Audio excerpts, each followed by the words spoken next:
Yo, what's going on, guys? It's Okatsu, and today I have another Pokemon X and Y Wi-Fi battle for you all. This one's against Hiran. I believe that's how it's pronounced. But I had this during my stream, and as you can see, they have Lugia on their team, and I have a Gengar. This is actually because it's not like they're breaking the rules, but we decided we'd have a little spin on an OU battle, and we'd each bring one Uber Pokemon of our choice. So as you can see, based on my team, my Uber has to be Mega Gengar, and Hiran brought a Lugia. So other than that, it's going to be a regular OU Wi-Fi battle, so let's get straight into this.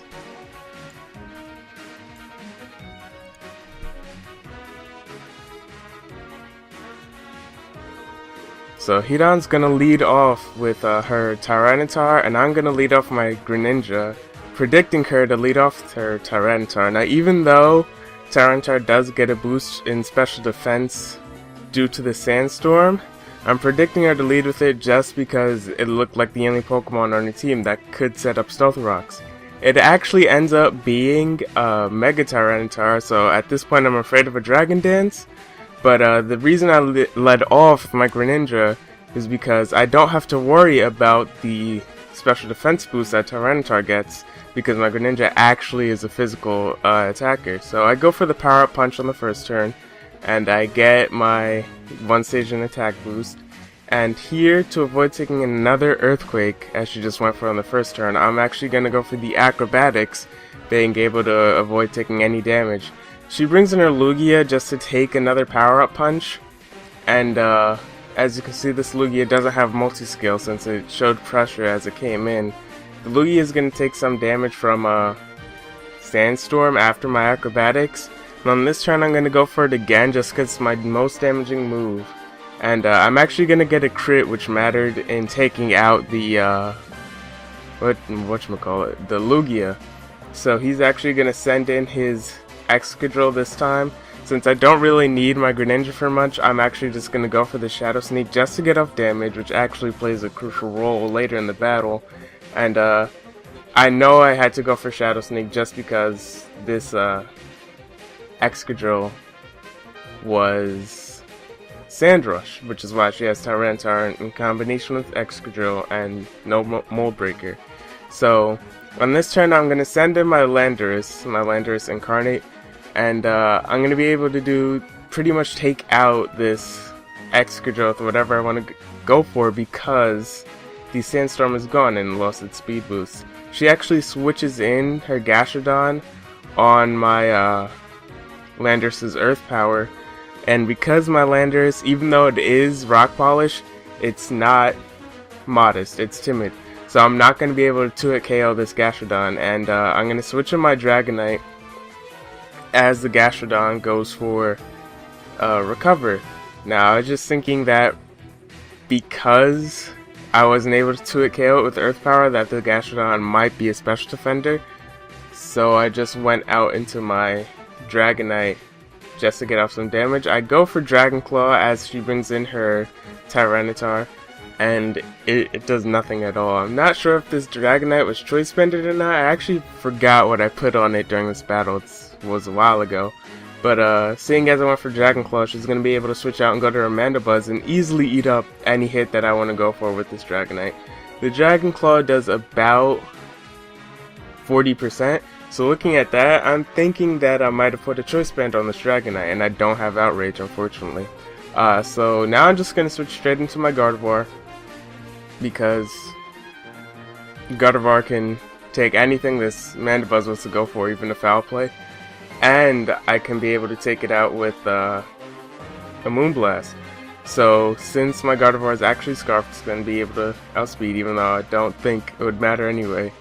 Even though Mandibuzz's base speed is higher, it doesn't run any speed investment, so I'm able to take it out with the Moonblast, and even though I'm Scarfed, I'm not going to be able to outspeed this Excadrill in the Sandstorm, so I'm going to switch out to my Dragonite as she actually goes for the X-Scissor. Because she went for that, I'm thinking that she doesn't actually have Iron Head on this Excadrill, I forget if Iron Head is actually a level up move. I think it has to be bred into Excadrill. But she switches out as I go for the Fire Punch on Excadrill, just trying to take it out.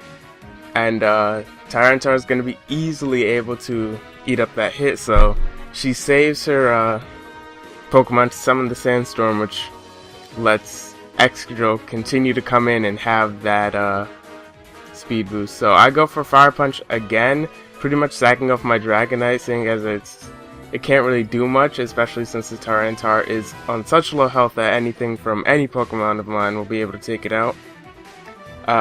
The Fire Punch does around 60% to the Sigilyph on the switch-in, so looking at that, it's definitely not defensive. And she goes for Dazzling Gleam and is able to outspeed me, so looking at that, it's probably a fully offensive Sigilyph, which I've actually never seen before. So I'm going to go to my Gengar here, and because I don't want to have a weakness to that Excadrill, I'm not going to Mega Evolve until like absolutely need be, so I go for the Shadow Ball, and the Gastrodon is easily able to eat that up. So I switch out to my Machamp. Even though I know she's going to go for the Scald, I'm just thinking that this Ambipom really doesn't have much to offer to this battle, and even if I get burned, I won't really care. She does actually get the burn on switching, so I'm just going to have to sack off my Ambipom here. And because the Sandstorm just ran out, and I'm burned, she's going to be able to easily bring in her Tyranitar and get the sand back up for like, what, is this the 4th time now? I'm not even keeping track.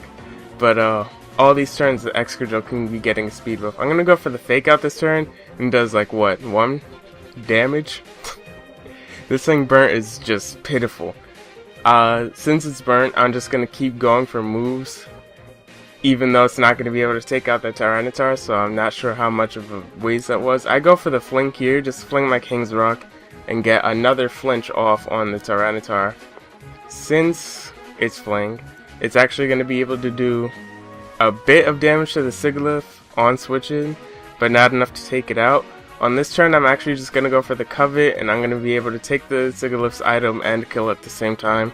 The Sigilyph had leftovers, I think. You know, I had a Life Orb, and because I took the Life Orb that turn, I'm actually going to take Life Orb damage the turn that I stole it. I'm not sure if the Life Orb helped my damage on that turn, but if it didn't, that's kind of ridiculous. But I was going to die from the burn on that turn anyway, so it doesn't really matter to me. I bring my Gengar back in as Hiran brings in her Excadrill, and since I'm predicting her to want me to go for the Mega Evolution, go for Earthquake, I'm going to switch out to my Landorus, which is going to be able to survive the hit from the Excadrill. Surprise. Not survive it, but survive it on switching and not be able to be 2-hit KO'd by it. Because I'm figuring by the fact that she's switching out after every move that the Excadrill is probably banded. I'm going to go for the Rock Polish on this turn, so I could outspeed the Excadrill if the Sandstorm were to go back up. And she's going to switch into her Gastrodon, which, again, I'm not going to be able to 2-hit KO because I'm not modest. So she's going to be able to take out my Landorus here with the Scald after I just set up on it, so that was kind of a waste. But it doesn't matter because I got damage off on this Gastrodon, and I think it should be enough damage for me to kill the Gastrodon with my Gengar. So I bring back in my Gardevoir because I'm figuring that a Moonblast from this range will definitely be able to take it out. She can't go for Scald because I traced Storm Drain, and now I just be boosting my special attack way too much. Way too much. She brings back in her Tyranitar just to sack, since I really all she needs is a Sand Up for Excadrill to be able to take out the rest of my team. She's gonna get the Sand Up this turn, and it's gonna be able to last 4 more turns because the Tyranitar actually died upon switching. So since she has a good amount of turns left of sand for this Excadrill to like wreak havoc on my team, I'm just gonna have to sack off my Gardevoir to get more turns of the Sandstorm off. So I'm gonna switch out to my Gengar. Since she can't touch my Gengar with Earthquake, since I'm not Mega Evolved yet, she's gonna have to switch out into her Gastrodon, which is gonna be 2-hit KO by Shadow Ball at this range. I'm gonna be taking some Sandstorm damage. Not that it's really that crucial to whatever she wants to go for. This Gastrodon is going to be dying next turn to another Shadow Ball, and both of our last Pokemons are going to be out. Her last Pokemon being the Excadrill, and my last being this Gengar. So, figuring as how there isn't really much I can do at this point. It's a 50-50. If I Mega Evolve, I might be able to have enough bulk to survive whatever hit she goes for. And I'm predicting her to want me to not go for a Mega Evolution. So I actually go for it on this turn. And I go for the Destiny Bond, since I was thinking if the Sandstorm is up after this turn, I'm not going to be able to win. So I might as well try and take down her Excadrill with me. But the Sandstorm does run out, and she does miss her, whatchamacallit, Rock Slide, which doesn't really matter. Even if she got the flinch, I would have been able to outsped her this turn and gone for the Shadow Ball and take her out. Or, like, it doesn't really matter. It doesn't matter that she missed. The only way she could have won right there was if she got a crit. So, yeah, I'm going to be able to win that 1-0. It was a close battle. It came down to my Uber. Mega Gengar is just too powerful. It's my favorite Uber Pokemon, and I think it's actually my only Uber Pokemon that I own besides like Genesect. But yeah, that's gonna be it. That was an actually interesting battle, and it was a good battle. It came down to the wire. So thanks for checking it out, guys, and peace out.